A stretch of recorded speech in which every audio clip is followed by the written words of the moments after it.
வணக்கம் வாடிக்கையாளர்களே.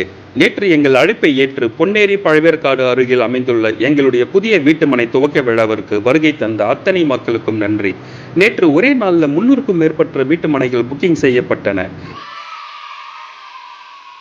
இப்பேற்பட்ட ஒரு நில புரட்சியை உண்டாக்கிய உங்கள் அனைவருக்கும் மீண்டும் தணிகை எஸ்டேட் சார்பாக நன்றியை தெரிவித்துக் கொள்கிறோம்.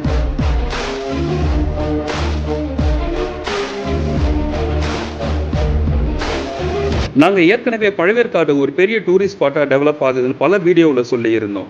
நாங்கள் எப்போதும் உண்மையை மட்டுமே சொல்லுகின்றோம் என்பதற்கு மற்றும் ஒரு சான்று தாங்க இப்போ நீங்கள் பார்த்துட்டு இருக்கிற டைம்ஸ் ஆஃப் இந்தியா என்ற பத்திரிகையில் நேற்று, அதாவது 21 ஜூலை 2024 அன்று பழவேற்காடு போட்டிங் பற்றியும் பழவேற்காடுல அமைந்திருக்கிற பறவைகள் சரணாலயம் பற்றியும் வந்திருக்கிற ஒரு நியூஸ். இதுல ஒரு பெரிய பியூட்டி என்னன்னா, நம்ம சைட் லான்ச் சேர்ந்த அதே நாள்ல தாங்க டைம்ஸ் ஆஃப் இந்தியா என்ற ஆங்கில பத்திரிகை இந்த பழவேற்காடு பற்றின நியூஸை வெளியிட்டிருக்காங்க.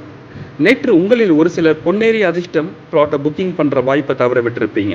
பரவாயில்லைங்க, 300க்கும் மேற்பட்ட பிளாட் நேற்று புக்கிங் ஆனாலும் மீதம் 200 பிளாட் உங்களுக்காக காத்துட்டு இருக்கு. இன்னும் ஒரே வாரம் தாங்க, வர ஞாயிற்றுக்கிழமைக்குள்ள அனைத்து பிளாட்டுகளும் விட்டுவிடும். இனியும் காலம் தாழ்த்தாம சீக்கிரமா வந்து சைட்டை வந்து பாருங்க, உங்க அதிர்ஷ்ட வீட்டுமனையை புக்கிங் பண்ணுங்க. நன்றி, வணக்கம்.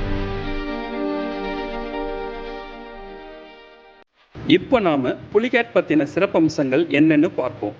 இது பழமையான டச்சு குடியிருப்புகளில் ஒன்றாகும். டச்சுக்காரர்களும் ஆங்கிலேயர்களும் புலிகேட்டின் மீது பல போர்களை நடத்தினர். இறுதியில் ஆங்கிலேயர்கள் இதனை 1825 கைப்பற்றினர். இப்பகுதியில் உள்ள 25க்கும் மேற்பட்ட குக்கிராமங்களை சேர்ந்த மீனவர்கள் ஒன்றிணைந்து ஃபைபர் படகுகளை பயன்படுத்தி ஆழ்கடலில் இருந்து மீன்பிடிக்க வருகிறார்கள். புலிகேட் எப்போதும் அதன் சுவையான மீன்களுக்காக அறியப்படுகிறது. மேலும் பல ஆண்டுகளாக ஏரியை சுற்றி ஒரு முழு சுற்றுச்சூழல் உருவாகியுள்ளது. புலிகேட்டில் ஒரு நாளைக்கு 10 டன் மீன்கள் பிடிப்படும். உச்ச பருவத்தில் 1 கோடி வரை மகசூல் கிடைக்கும். நாடு முழுவதிலும் இருந்தும் வெளிநாடுகளில் இருந்தும் பிளமிங்கோ எனும் கொக்கு இனங்களை பார்க்கவும் மீன்களுக்காகவும் மக்கள் இங்கு வருகிறார்கள். அனைத்து கரையோர பறவைகளும் மீன் பிடிப்பதற்காக இந்த புள்ளியை சுற்றி திரள்வதை நீங்கள் இங்கே பார்க்கலாம். சுற்றுலா பயணிகளிடையே பிரபலமான மற்றொரு காட்சி சூரிய உதயமாகும் காட்சி.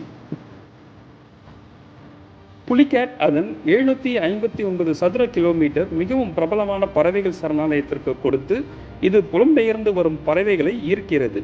இது மட்டுமின்றி பெலிகான்கள், நாரைகள் உட்பட நீர்வாழ் மற்றும் நிலைப்பறவைகளுக்கு கூடு கட்டும் இடமாகும்.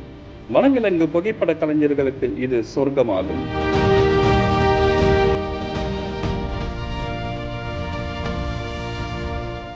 இப்பேற்பட்ட ஒரு நில புரட்சியை உண்டாக்கிய உங்கள் அனைவருக்கும் மீண்டும் தணிகை எஸ்டேட் சார்பாக நன்றியை தெரிவித்துக் கொள்கிறோம்.